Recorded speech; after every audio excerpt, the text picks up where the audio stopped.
আমরা প্রচেষ্টা নেব। আর মামলাগুলোর ব্যাপারে বাংলাদেশ জাতীয়তাবাদী দলের আমাদের দেশনেত্রী বেগম খালেদা জিয়া, ভারপ্রাপ্ত চেয়ারম্যান তারেক রহমান থেকে শুরু করে আমরা এবং সেই তৃণমূল পর্যন্ত আমাদের নেতাকর্মীরা সবচেয়ে বিক্ষুব্ধ। আমরা এই স্বৈরাচারী ফ্যাসিস্ট সরকারের কর্তা ব্যক্তিদের এবং যারা দায়ী তাদের বিচার চাই। অতএব আমরা তো বিচারের পক্ষে, তবে বিচার ব্যবস্থা যে স্বাধীন চাই, আমরা স্বাধীন বিচার ব্যবস্থা এই বিচার সম্পন্ন করবে, এটাও কোনো দিন তারিখ ঠিক করে দেওয়া সম্ভব না। বিচারের আওতায় আনা হবে এবং আমরা বলেছি যে যেগুলো সম্পন্ন না হবে সেগুলো যদি বিএনপি ক্ষমতায় যায় তাহলে বিচারের আওতায় এনে স্বাধীন বিচার ব্যবস্থার মাধ্যমে এই বিচার সম্পন্ন করা হবে। আপনারা আজকেও কোনো আশ্বাস পান নাই সুনির্দিষ্ট রোডম্যাপে? না, এটা স্পেসিফিক কোন রকমের এরকম কথা হয় নাই, উনি স্পেসিফিক জানান নাই।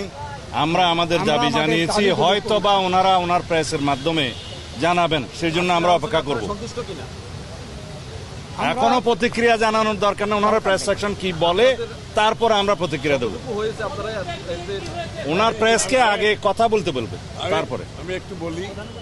এখন আমি একটু বলি, মূলত সংস্কার এবং বিচার, নির্বাচন, এই তিনটার উপর আলোচনা হয়েছে এবং সংস্কারের ব্যাপারে আমরা এটা পরিষ্কার এবং ওনারা একমত হয়েছে। সংস্কার যেখানে ঐক্যমতের ভিত্তিতে হওয়ার কথা তার ভিত্তিতে সংস্কার কাজ সম্পন্ন হবে এবং সেই কাজ অতি সহসা সম্পন্ন করা সম্ভব, এখানে কোনো দ্বিমত পোষণ করেন না।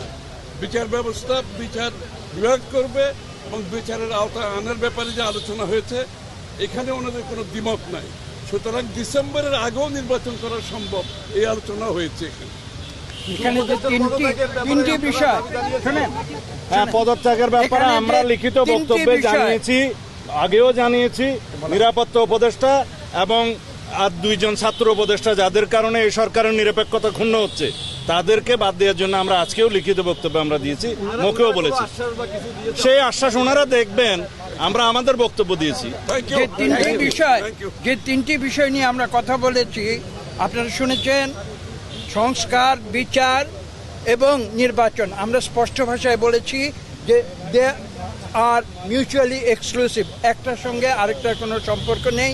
এবং যদি দ্রুত নির্বাচন দেওয়া হয়, আমরা স্পষ্ট ভাষায় বলেছি আজকে বাংলাদেশের যে নৈরাজ্য হচ্ছে, যে আইন শৃঙ্খলা পরিস্থিতির অবনতি হচ্ছে, এক অ্যানাউন্সমেন্টের ফলশ্রুতিতে বাংলাদেশের শান্তি শৃঙ্খলা এবং গণতন্ত্র ফিরে আসবে।